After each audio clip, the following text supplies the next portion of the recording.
Olá a todos. Hoje eu tirei o dia para descansar um pouco, mas aí o Diego ele tinha adiantado o desenho que eu encomendei a ele, que eu falei que seria só em aspectos, né, excepcionais.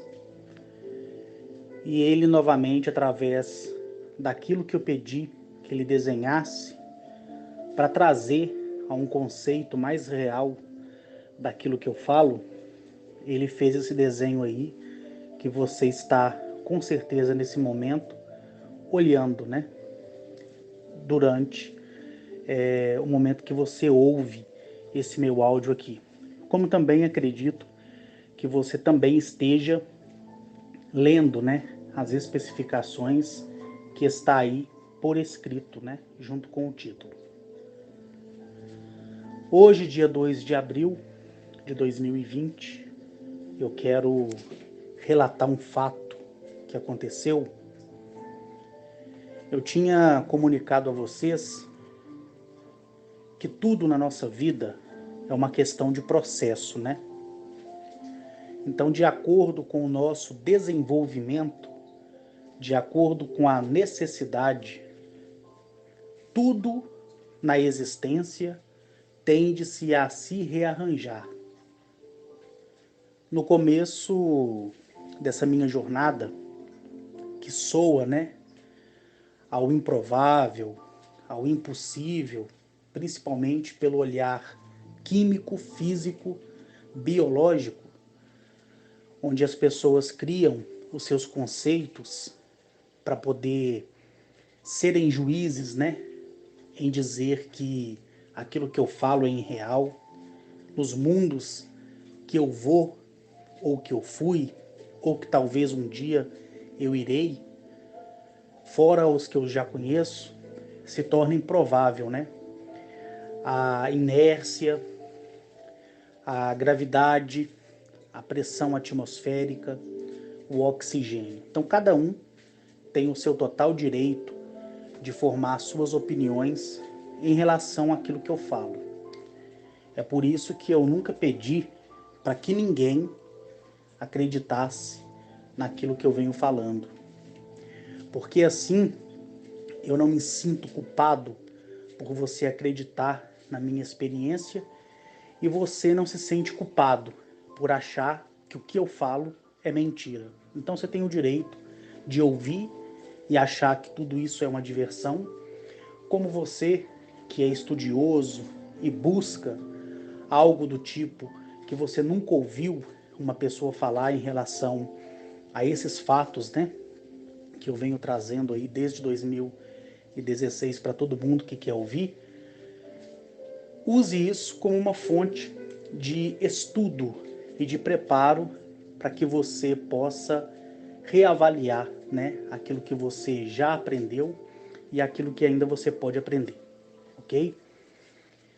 Eu quero afirmar aqui, novamente, que eu nunca sonhei um dia sequer que alienígenas existissem. Nunca. Quando eu ingressei na fileira militar, na época, né, quando eu ainda iniciei o curso como cadete, eu ouvi rumores sobre o caso Varginha. Mas como éramos alunos, né, muitas coisas não vieram diretamente a nós. Mas eu ouvi rumores e eu ria da situação porque eu não acreditava. Não acreditei que pudesse existir vida, né, em outros planetas. Não acreditei por que isso faria sentido para mim naquele momento. Lembrando que eu me converti ao cristianismo entre 1992 a 1993. Então eu fui um cristão muito fervoroso. Li a Bíblia de trás para frente e de frente para trás. Estudei, comecei a suspeitar de algumas coisas, porque eu nunca lia um versículo, eu lia todo o contexto. Então, como tudo na vida da gente é um ciclo, eu vi que algumas coisas não entravam em comum acordo com outros textos que eu tinha acabado de ler. E ao todo, eu li a Bíblia mais de 4 vezes, né? E uma das passagens que me intrigava muito é aquela que falava que a letra mata e o espírito, né, vivifica. Então eu me foquei na época nesse instrumento para entender o porquê que a letra matava e porquê que a letra não podia andar junto com o espírito. Por que um era separado do outro? Então, quando eu fui acometido, né, da doença, entre 2002 e 2003, eu busquei recursos na palavra de Deus, busquei recursos indo, viajando ao encontro de pastores, né, que tinham renome, onde as pessoas diziam: aquele pastor é o fogo puro, aquele homem tem autoridade de Deus e do seu Cristo. Então eu corria atrás de Deus, do Filho de Deus, e pedia, né, que através do homem o milagre fosse feito na minha vida. Quando eu uso o termo, né, através do homem, eu estou dizendo que eu buscava a sinceridade no emissário desse Deus. Porque eu orava, jejuava. Eu lembro que na época eu tirava do meu soldo entre 30% e 40% e ofertava para a obra de Deus, né? Então eu corrigi a minha vida o dia que eu sentei com os exames médicos na mão e quis entender onde é que eu havia errado. Porque eu nunca fui de falar mentira, não gosto de quem fala mentira, né? Porque a mentira, ela é um instrumento pior do que uma bomba nuclear. Nós estamos vendo aí, assistindo nessa essa coisa do coronavírus, o que a imprensa, o que o jornalismo, ele introduz na cabeça da sociedade. A gente vê vídeos, né, que supostamente são fakes. Aquilo que eu disse para vocês uma vez, que quando há uma verdade, sempre vem uma mentira para abortar a verdade. E quando há uma verdade, quer dizer, quando há uma mentira, sempre a verdade vai vir para poder desmascarar aquela mentira. Então, anterior a tudo isso, eu já tinha incentivado, né, a vocês a pensarem um pouco em relação a esse propósito aí. Então, hoje, nós vemos a desinformação. E através da desinformação do meu eu interior, que eu não tinha nenhum entendimento em relação a isso na época, eu procurei saber onde é que eu tinha errado, né? Eu não tinha relação sexual nem com mulher, nem com homem, nem com nada, certo? Nada, absolutamente nada. Tanto é que para eu ir na padaria, quando eu estava em consagração, as crianças que ficavam jogando bola, né, na rua, eu dava dinheiro para elas, a lista do que eu queria que fosse comprado. Os pais autorizavam essas crianças a ir na padaria para mim. E elas gostavam de fazer isso para mim porque elas ficavam com troco. E aí elas compravam sorvete, picolé, pipoca, essas coisas de criança. Para eu não sair na rua. Porque eu queria permanecer consagrado. Então eu fiz uma reflexão. E a mente, ela dizia para mim que a minha conduta estava perfeita. Por quê?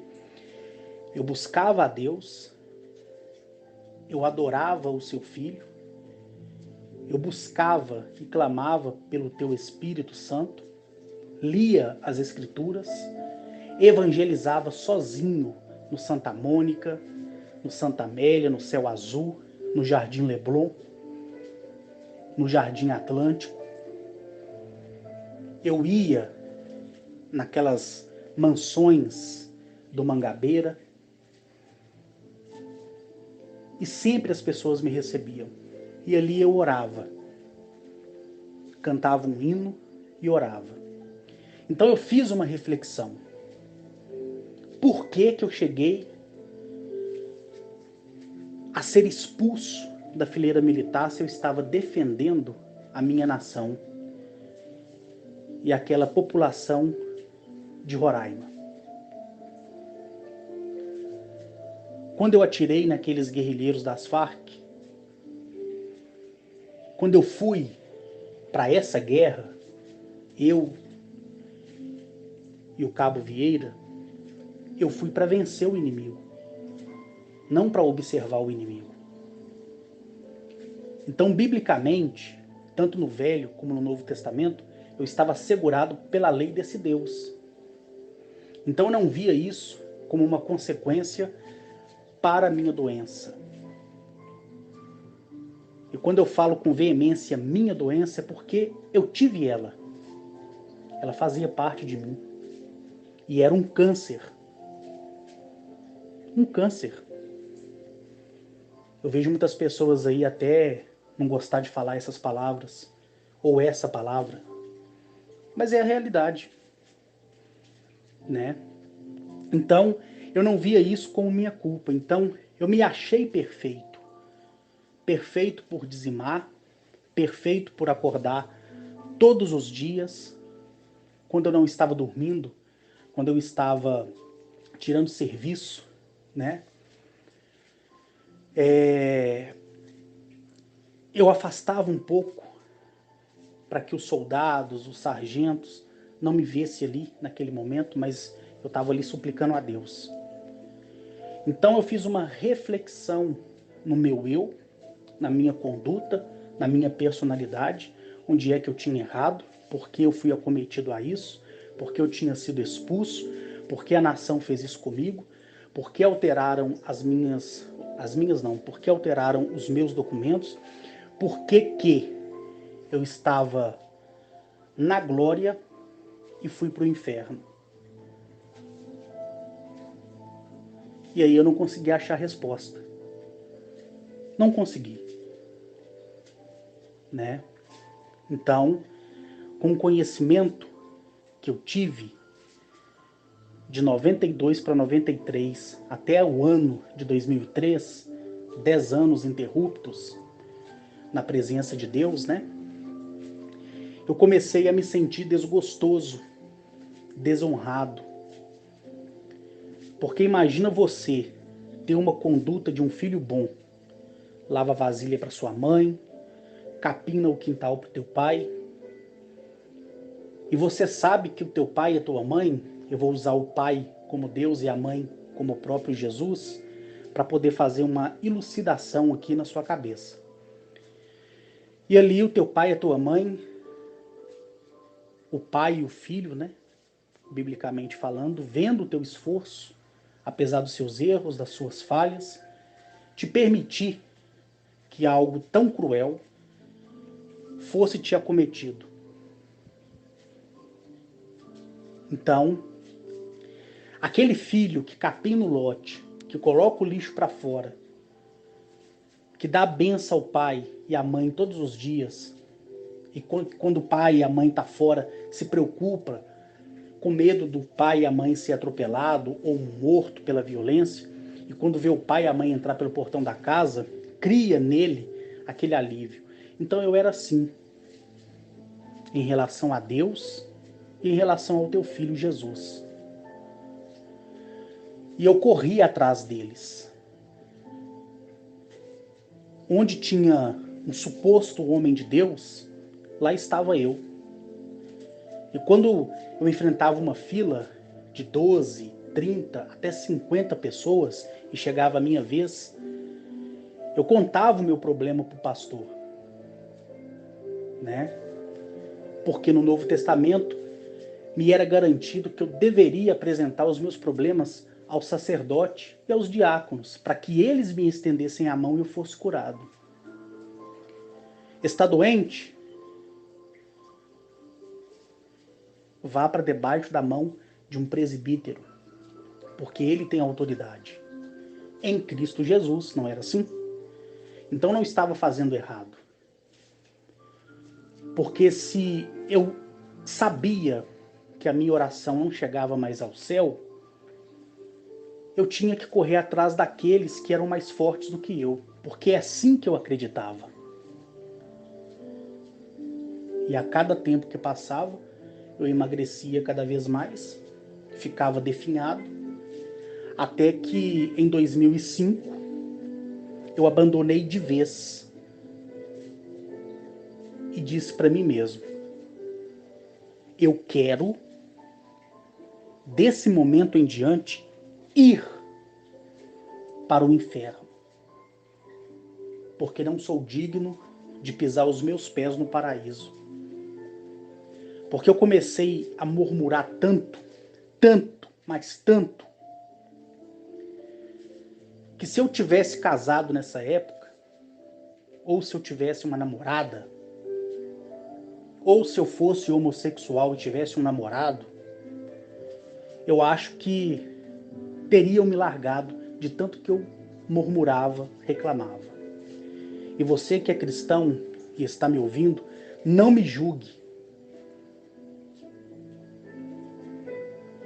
Não me julgue. Porque nada mais do que um juízo na vida de um homem do que a sua própria consciência. Igual eu disse, você pode enganar uma nação inteira, como Hitler fez, mas nunca você pode enganar a si mesmo. Então eu tinha me esgotado. E toda vez que eu ia no oncologista, que era meu oncologista e passou a ser meu amigo, meu colega de primeira classe, ele dizia para mim assim: olha, muito me admira, Carlos, ver você ainda com vida. Porque eu optei por não fazer cirurgia nenhuma, porque não ia resistir, e optei por não fazer nem radioterapia, nem quimioterapia e nem ir para um tratamento experimental. Eu desejei morrer. Magro, com pouca carne no osso, mas com dignidade. Sem química, sem droga do organismo, só esperando a morte. E nunca que ela chegava. Nunca. Então, em 2006, eu peguei a Bíblia, coloquei as mãos sobre ela, agradeci por tudo que ela tinha me apresentado e representado até aquele momento. O calor da emoção me fazia suspeitar de Deus, de Jesus, do Espírito Santo, dos seus anjos, arcanjos, querubins. Mas naquele momento que eu coloquei a Bíblia dentro de uma sacola e amarrei e coloquei ela no fundo de uma estante que eu tinha, hoje nem se usa mais estante, né? Hoje nós temos nas residências painéis, antes dos painéis eram os racks, né? Mas para quem é mais primórdio, assim, que são os maiores de 35 anos de idade, a gente via muito estante na casa da gente, né? Na casa dos pais, dos avós da gente. Aquela estante enorme, cheia de gavetas, de portas, né? Parecia mais um guarda-roupa de solteiro. Então, quando eu coloquei a Bíblia ali, eu sentei no meu sofá, eu tinha uma televisão de 29 polegadas, que não era na época de tela plana ainda, e um videocassete de 7 cabeças. Eu coloquei um filme para ver, que era o filme do Rei Leão. E quando eu vi aquela cena onde o Simba se sentiu culpado pelo fato do Scar, né, o tio dele, ter levado o pai dele ali, mentindo que o sobrinho estava correndo um perigo, né? Inclusive recentemente teve até um remake, né, um Rei Leão reimaginado, né? Eu cochilei e não sonhei absolutamente nada, mas quando eu acordei, a fita do Rei Leão estava toda embolada dentro do videocassete. Tanto é que eu tive que pagar pelo dano que eu causei à fita na locadora de vídeo, né? Que era uma época muito boa, que acabou, né? Não existe mais. E ali eu perguntei para mim mesmo, como eu já tinha assistido o filme do Rei Leão várias vezes, eu perguntei, poxa, será que o Scar na minha vida é o Satanás? E o pai do Simba é Deus? E eu sou o Simba? E aqueles gnus, né? Aqueles búfalos que vinham na minha direção.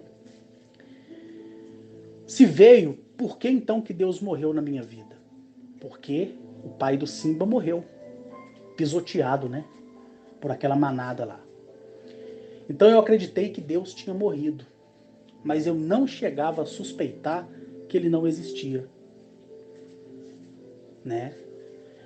Eu simplesmente parei no tempo e só pensei isso. Quando isso aconteceu, eu levantei, peguei a fita, puxei ela com violência, né, do videocassete, levei no locador e falei, olha, eu estraguei a fita, porque meu videocassete com certeza tinha apresentado problema. E eu tinha dormido, não tinha visto, senão eu teria dado pausa ou desligado, né, da energia elétrica. E aí aconteceu que eu paguei pela fita. Na época eu me lembro que foi R$ 40. Eu paguei por essa fita. Fui para casa. No outro dia eu mandei o videocassete achando que ele estava com defeito para assistência técnica. Não foi achado defeito nenhum. E aí eu comecei a reimaginar tudo que eu tinha, né, ouvido, lido, aprendido na Bíblia. Eu até fiz uma reflexão dos momentos que eu subi no altar para anunciar o Evangelho. Eu me lembro que a primeira anunciação do Evangelho que eu fiz foi relacionado a Jonas, né, na barriga da baleia, que foi uma pregação que na época marcou a minha vida, correto? Então fiz reflexões, vi contradições e esqueci de uma vez por todas a questão da religiosidade em 2006 para 2007. Como todos já sabem, dia 18, né, de agosto, eu fui ao 12º Batalhão de Infantaria, conversei com um colega meu de primeira classe, que estava lotado no batalhão na época, passei para ele um mapa lá da Serra do Canastra, dizendo o local exato que eu estaria, e que se eu não voltasse em 10 dias, era para ele e aquelas pessoas que me consideravam, uma vez que nessa época eu estava já expulso, né, da fileira militar, ir buscar o meu corpo e entregar para minha família. Então, eu comprei uma passagem na rodoviária de Belo Horizonte, da Gontijo, e fui lá para a Serra do Canastra, certo?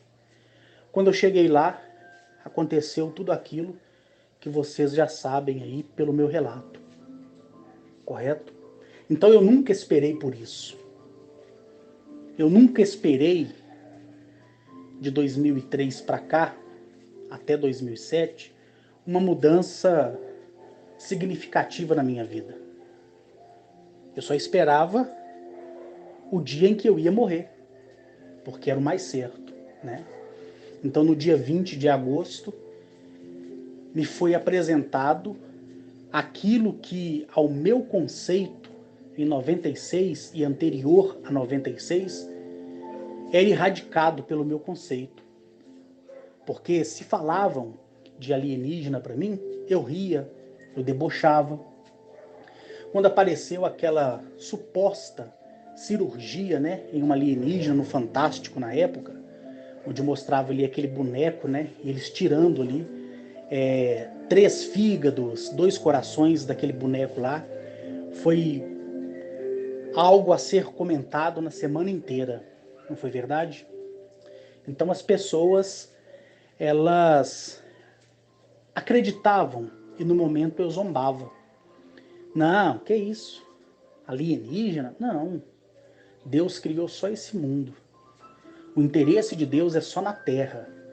Porque senão Júpiter, Saturno, Urano, Netuno, Plutão teria que ser habitado, né?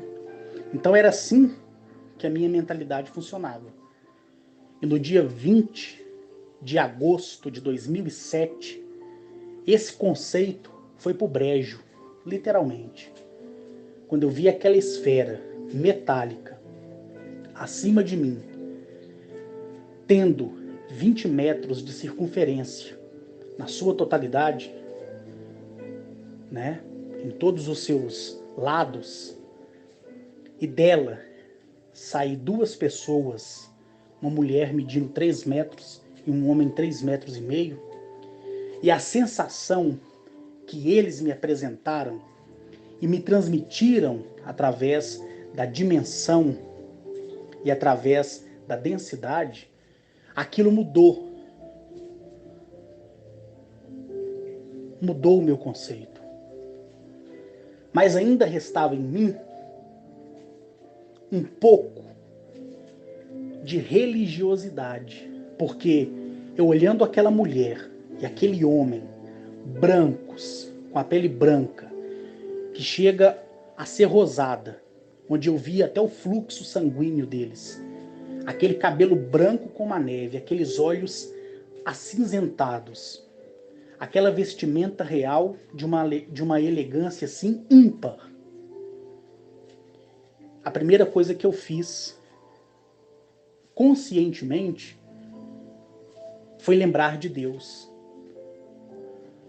Porque eu perguntei para os dois: vocês são os anjos que veio da parte de Deus? Eu me lembro como se fosse hoje. Ela, a Gemeresh, filha primogênita, né, de Agnachete, ela olhou para o esposo dela que estava acompanhando ela e sorriu. E ambos sorriram um para o outro. E ali eu senti um sono profundo. E não tem como eu dizer quanto tempo eu fiquei desacordado. Só sei que quando me foi recobrado a consciência, os dois estavam na postura, né, na posição de lótus na minha frente, flutuando. E o meu corpo ainda travado. Quando eu vi a esfera e tentei pegar minha arma, todo o meu corpo travou e eu mexia só os meus olhos, como eu já declarei desde a primeira vez em que o público, né, do YouTube me conheceu através dos hangouts que eu participei, depois através do meu canal, e agora está me conhecendo através do canal aí do Rodolfo Ufuzex. Mas quando eu perdi a consciência e fiquei consciente de novo, eu já senti um alívio na minha cabeça, mas do pescoço para baixo eu estava imóvel. Eu me lembro que quando eu perguntei a Gemeresh assim: mulher,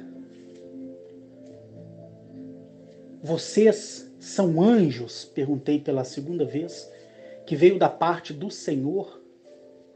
Aí eu não usei mais o termo Deus, eu usei Senhor. Ela disse para mim assim, na linguagem dela. Na linguagem dela.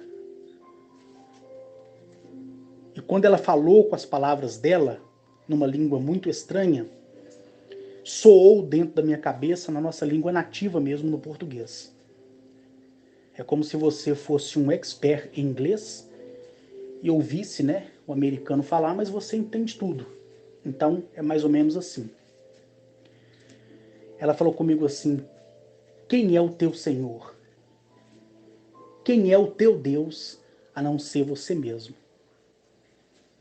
Eu já estava perplexo por ver, né, na retaguarda dos dois aquela esfera, e ao redor da esfera gravetos, folhas, resto de mato, né, alguns objetos entrando na órbita da esfera, né? E em alguns momentos parecia que a esfera era semelhante a Saturno, de tudo que orbitava através do seu campo magnético, e eu olhando para eles, olhando para a esfera, olhando para a situação, sentindo aquela paz que nunca encontrei em lugar nenhum anterior àquele dia do dia 20 de agosto de 2007. E aí, ela me falou palavras, me deu conhecimentos, me dizendo que eles estavam ali porque tinha chegado o dia deles se apresentarem a mim. Porque antes mesmo que eu existisse, já me foi dado o conhecimento a eles.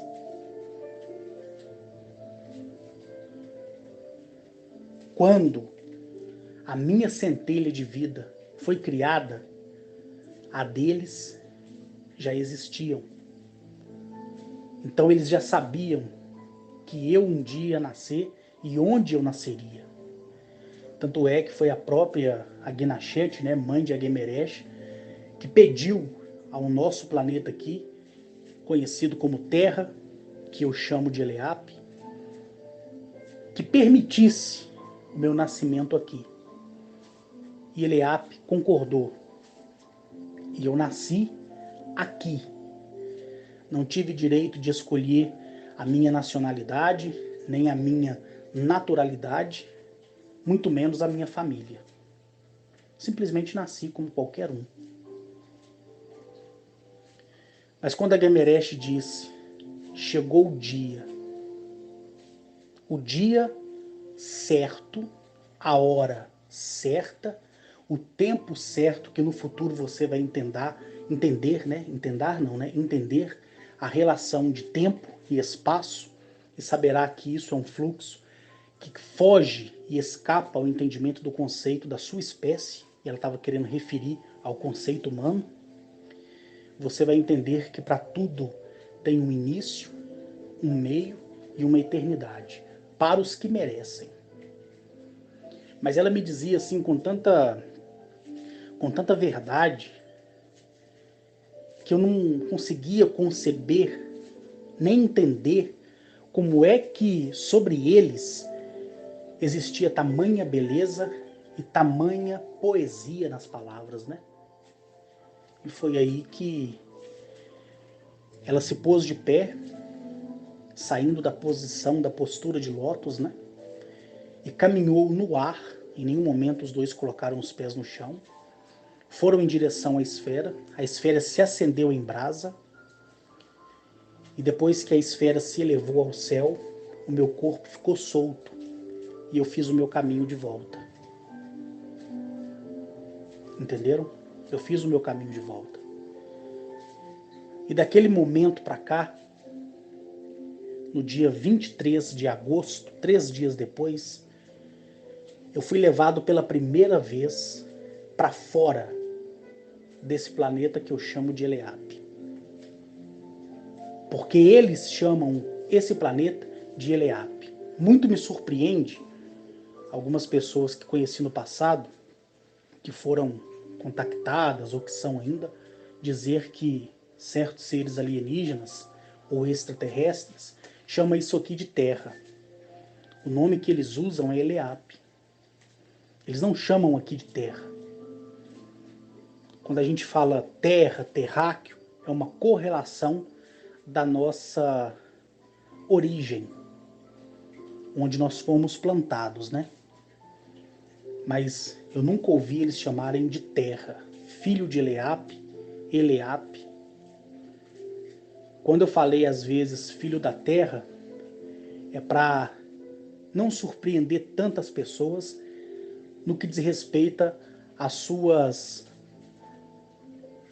seu não esclarecimento daquilo que eu queria transmitir. Mas a maioria hoje já está bem madura, então eu posso falar abertamente, né? Então eu nunca pedi por isso. Eu nunca pedi para nascer aqui. Nunca pedi para nascer na família que eu nasci. Nunca pedi para ser pobre, para ser rico. Eu nunca pedi nada. E foi sabendo que a minha vida foi sempre assim, é que eu sempre enfatizei nos meus áudios que ninguém precisa acreditar em mim. Porque eu não dependo da sua opinião para continuar falando. Eu não dependo do teu veredito para mostrar aquilo que para mim, para o Carlos aqui, é verdade. Eu não dependo. Você pode ir lá no meu canal lá, que por enquanto tá no ar, né? Depois eu vou remover todos aqueles vídeos, conforme eu já falei, e olhar que todos os comentários dos meus vídeos são desativados. No passado as pessoas me criticaram. Por que você não deixa ativo para a gente comentar? Eu dizia para as pessoas, é porque eu não preciso da sua opinião formada em cima do que eu falo. Porque o que eu falo é a minha experiência. E experiência individual não se discute, mas ouve quem quer. Não é verdade? Ouve quem quer. E com isso, aquele dia, 23 de agosto de 2007, quando eu entrei naquela esfera que pairava por cima do meu apartamento, quando eu vi ela se elevando e vi ficar para trás a cidade de Belo Horizonte, lá do alto eu vi o estado fazendo fronteira com a Bahia, com Goiânia, com São Paulo, com Rio, Espírito Santo, e aquilo, a cada vez que ficava mais alto, mais lindo ficava a visão que eu tinha em relação ao mundo. E olha que foi à noite. Então aquelas luzes maravilhosas, aquelas montanhas escuras, né? Até que quando eu senti um baque, eu estava acoplando em uma grandiosa nave de Sírios que estava por cima do planeta. Então a esfera ela entrou por baixo e como se trata de um objeto esférico, a parte de cima só se abriu e a parte de baixo ficou fechada. E o interessante é que o piso da esfera se elevou ao nível do piso da nave e eu passei para dentro da nave. E aquelas pessoas, aqueles homens e mulheres que estavam ali, comandantes, subcomandantes, conselheiros, né? Tudo da constelação de Sirius A, no sistema solar de Sirius A, no planeta Galamiak, né? Essas pessoas, elas não deram a mínima por eu estar ali. Porque elas veio para complementar aquilo que a Guimarães tinha me falado no dia 20. Nós já te conhecemos muito antes do teu nascimento. Então, eu ali para aquelas pessoas, eu não era novidade. E ali a nave se elevou em um curto espaço de 20 segundos. A nave já estava voando por cima da Lua, na sua lateral esquerda de quem vai. E eu vi aquele mundo cinza chumbo, algumas cidadelas por cima, não entendia muito bem, nem compreendia. Quando eu vi por trás da Lua, aquele espaço escurecido, mas ao mesmo tempo cheio de luzes, o que dá como se fosse vários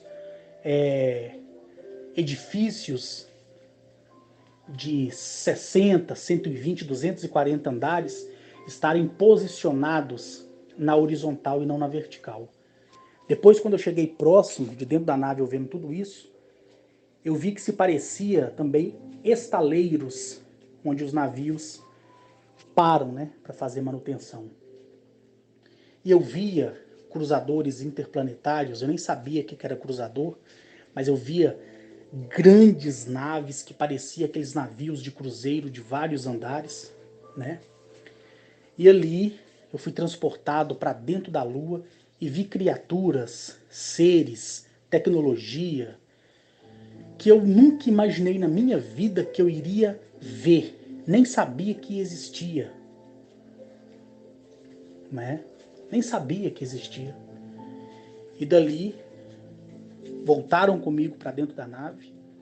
A nave desacoplou de uma dessas plataformas e quando ela fez o giro de 60 graus, eu vi um portal imenso na minha frente. Por dentro do portal emanava uma luz que parecia ser a cor de vários arco-íris misturados. E eu via que grandes naves, quando passava por dentro daquele arco, o outro pedaço da nave não aparecia do outro lado, porque a gente ficou num ângulo, e esse ângulo que me foi deixado foi um ângulo tão proposital para eu ver. Então, o arco gigantesco por trás da Lua, eu via naves trocentas vezes maior do que a que eu estava, mesmo não tendo naquela época a dimensão do tamanho como hoje eu tenho, só de olhar.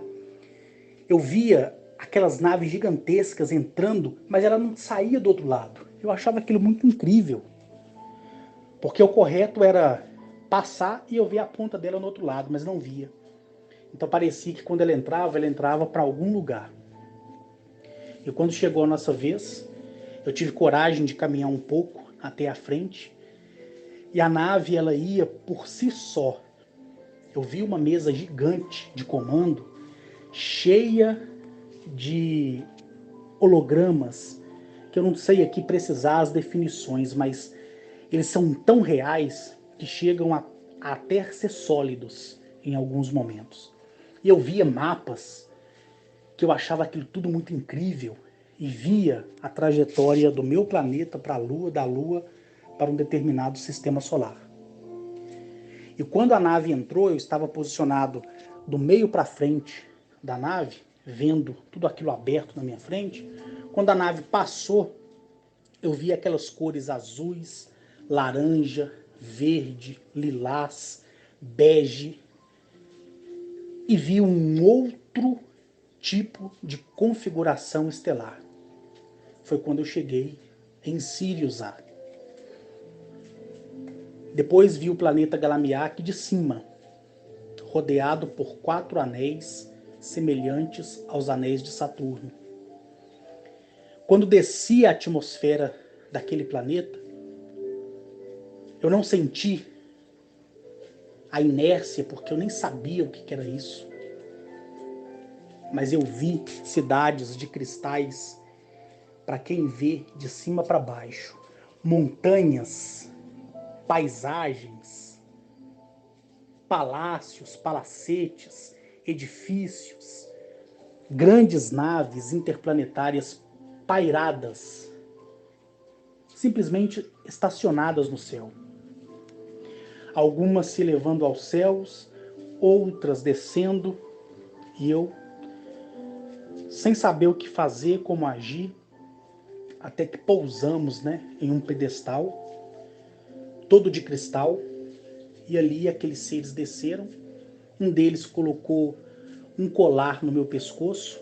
No momento que ele acoplou esse colar, subiu uma máscara até o meu nariz, e uma outra parte que parecia várias linhas entrou pela minha garganta, mas não me causou muito incômodo, porque era necessário usar aquele artefato para poder respirar naquele planeta Galamiak, porque o meu organismo não era compatível, com aquela atmosfera. Depois de tudo isso que vocês já sabem, me foi dito que, de acordo com o meu amadurecimento genético e de acordo com que as experiências me propostas pela vida, eu fosse amadurecendo como ser humano, e fosse amadurecendo também em relação a essas viagens interplanetárias, interestelar. De acordo com o tempo, algumas coisas não seriam mais necessárias. E a primeira vez que eu experimentei uma ida imediata para um outro planeta foi quando eu ouvi. Nesse dia eu estava no meu antigo apartamento, lá no Belvedere, e eu ouvi a Guinachete dizer assim: venha cá. Só dela dizer venha cá, eu já estava lá. eu experimentei o que é uma irrealidade e como eu explicaria o que é irreal, aquele momento que se tornou real para as pessoas que jamais entenderiam o que eu queria dizer. Foi difícil, né? Então, foi uma das experiências que eu tive. As outras eram padrões, né? Sempre a esfera vinha, quando não era a esfera, era objeto discoide, quando não era objeto discoide, era objeto triangular, cilíndrico, trapezoidal, quadrado, retangular. E geralmente eles vinham por conta própria. Eu entrava, não tinha nenhum tripulante, a não ser eu ali, como uma pessoa convidada. Na mesma hora surgia, né, aquela rede holográfica na minha frente, o alfabeto daquela civilização que eu entendia e entendo, e ali eu entendi que era necessário eu praticar as coordenadas para onde eu queria ir. Então, tudo foi uma questão de evolução. Tudo. Às vezes eu estava na minha casa, ou às vezes eu estava na república onde eu morei para ter uma experiência de vida como ser humano, no meio de tanta malandragem, de tanta mentira, né? De tanta perversidade humana. Eu aprendi a separar o joio do trigo. Quantas e quantas vezes eu estava na república no meu quarto, olhando para o teto, enjoado de assistir televisão. Eu sentia a presença da nave, que é uma consciência viva, e eu subia as escadas, chegava na parte de cima, olhava para a rua, ninguém na rua. E aquela nave toda lumiada por cima de mim. Ela lançava sobre mim uma luz tão forte que me levava, como se aquela luz me desfragmentasse e eu sentisse as minhas moléculas, átomos, partículas subindo. E quando eu chegava dentro dela, eu sentia que meu corpo estava voltando ao normal. Então, a sensação era que eu tinha sido desfragmentado e fragmentado novamente, né? Então, para mim foi experiências e experiências que para mim contar fica difícil, porque é muita coisa. E eu sou uma pessoa que gosto de dar detalhe porque é necessário, porque cada pessoa pensa de um jeito. Então a vida antiga, pregressa, ela não fazia mais sentido para mim. Porque por todas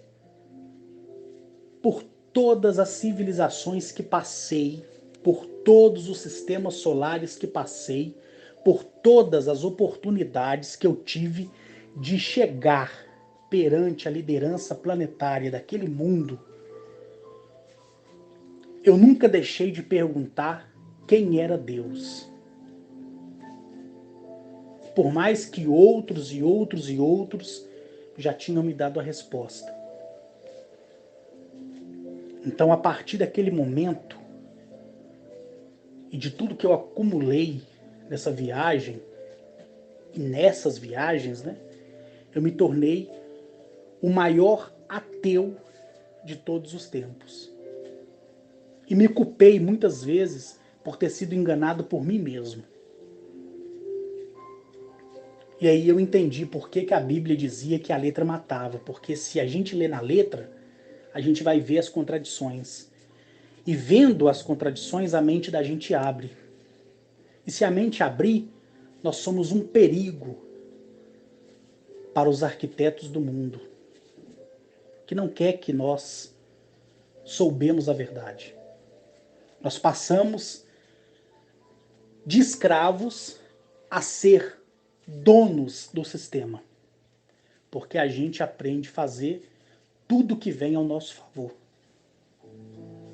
Então você vai manipular a sua vida, você vai acreditar na sua vida, você vai buscar o seu conhecimento, você vai traçar a sua trajetória de vida, você não vai prestar satisfação a mais ninguém, nem pelo teu sucesso, nem tampouco pelo teu fracasso. Você assume a responsabilidade de realmente ser quem você é. Sem Deus, sem Jesus, sem o Espírito Santo, sem nada. Porque o que transforma o homem é o sentimento de culpa. Quando nós nos sentimos culpados pelos nossos erros, é porque nós estamos melhorando. Mas quando nós disfarçamos esse entendimento e esse sentimento, nós continuamos igual ou pior do que éramos. É aí que entra aquela jornada, que se um demônio sair da sua vida, ele vê que a casa está vazia, ele vai voltar com mais 7. Não, não é demônio, é você mesmo. Então é bom sentir culpa. É bom sentir remorso. É um sinal que você está preparando para uma mudança maior. Então eu sentir culpa por ter perdido tanto tempo da minha vida. E quando eu falei a primeira vez, lá no canal Anunnaki Astronautas, quando eu fui convidado a primeira vez, eu cometi o erro de não ter a maturidade que hoje tenho para falar abertamente para todos os cristãos ouvirem. Naquela época eu tinha sido muito infeliz. Eu disse que Jesus não prestava, que ele não existia, que ele era isso, que ele era aquilo. Foi uma conduta péssima minha. Porque como eu não era vivente ao meio humano, eu não sabia me comportar no meio humano, porque a minha relação era 99% alienígena e 1% humana. O meu acompanhamento mais humano era na prestação das minhas consultorias, onde eu mexia só com números e mexo até hoje. Fora isso, era alienígena para cá, alienígena para lá. Então, quando eu tive a infelicidade, de questionar o cristão sem ter direito algum, porque eu agi mal naquela época, eu não tive a maturidade de explicar como hoje eu explico para as pessoas, para quem quiser entender. Então tudo é uma questão de evolução, como eu falei no início desse áudio. Você evolui, mais cedo ou mais tarde, mas você evolui. Antes, a Guinachete e os demais que eu já mencionei, como o Atilio, Mereconoab, Arnetoliel, Aca, Zamaniel, Mazaziel, Cariabá e os demais, quando me queriam ali do lado deles, de uma forma imediata, em carne e osso, e sangue, e centelha de vida, com expansão dimensional e de densidade, eles diziam: Arques, venha cá. Eu estava lá na hora. Não tinha nave, não tinha portal, não tinha nada. Outra hora, quando eu era convidado a ir em um outro mundo, aquela civilização mandava sua nave.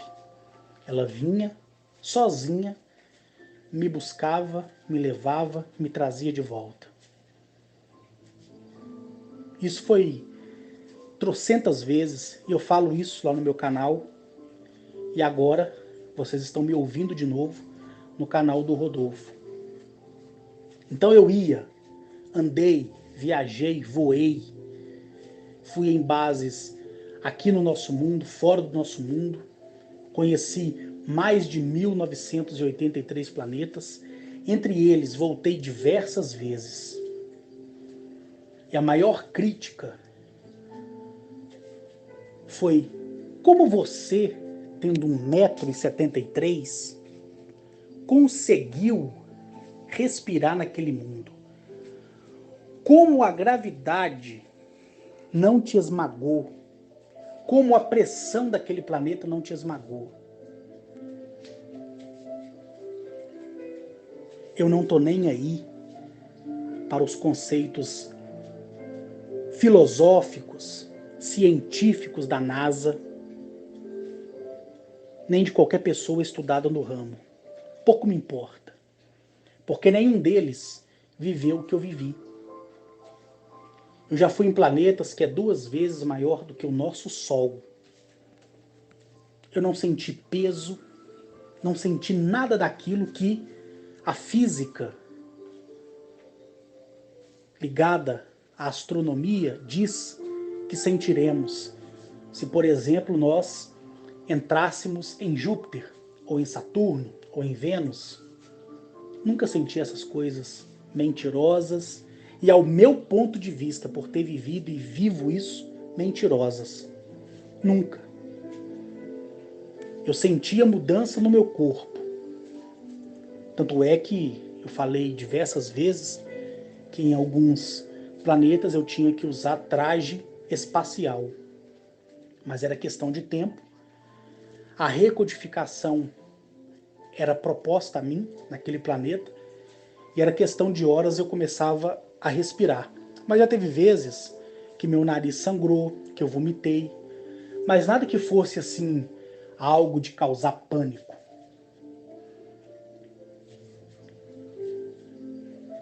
Eu já vi seres que me pegaram ali na palma de suas mãos, seres com mais de 20 metros de altura, 10 metros, 8 metros, 4 metros, cada um com a sua característica tipológica. Estive na mão de gigantes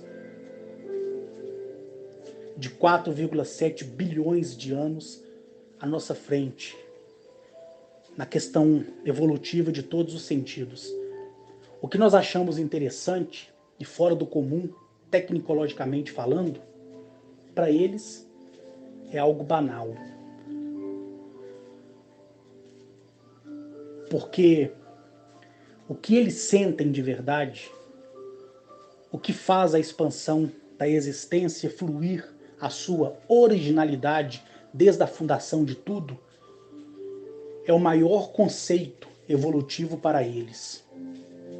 Assim como nós, quando eu falo nós, eu vou me abster no sentido tecnológico, mas vamos dizer que amanhã o governo estadunidense, ou o governo brasileiro, ou o governo europeu, asiático, vai apresentar uma nave para a humanidade e dizer: nós temos tecnologia alienígena. O mundo inteiro vai parar de falar do coronavírus. Todo mundo vai querer saber como aquilo funciona. E quando vê, mesmo que através de uma tecnologia que é reversa, aquela tecnologia daquele objeto discoide ou cilíndrico ou triangular, nada mais é do que o resquício do mais diminutivo fator de uma questão adulterada. Então, é uma tecnologia reversa, é uma réplica mal feita de uma tecnologia real, mas mesmo assim, todo mundo vai se sentir encantado. Caramba! A velocidade dessa nave é Mach 30. Ultrapassa aquilo que a ciência nos disse acerca da velocidade da luz e da velocidade que tem no próprio fluxo da energia dos átomos, que quase ninguém comenta. Mas todo mundo vai ficar admirado. E vai passar 100 anos. E aquela tecnologia reversa, obsoleta, para a nova geração, vai ser uma coisa banal. Eles irão preocupar com o quê? Com outro tipo de fator evolutivo. Porque a tendência é evoluirmos e não regredirmos. Por isso que o seu pensamento ele tem que ser fixo naquilo que você quer, naquilo que realmente você deseja. Por isso que em todos os lugares que eu passei, sempre a orientação que as altas lideranças planetárias me davam era essa. Quem já me ouviu e ouviu todos os meus áudios, lá no meu canal e agora está revendo no canal do Rodolfo, sabe que eu sempre falei a mesma coisa. Porque eles querem que eu e você evoluímos. Mas não é uma evolução coletiva, não agora. É uma evolução solitária.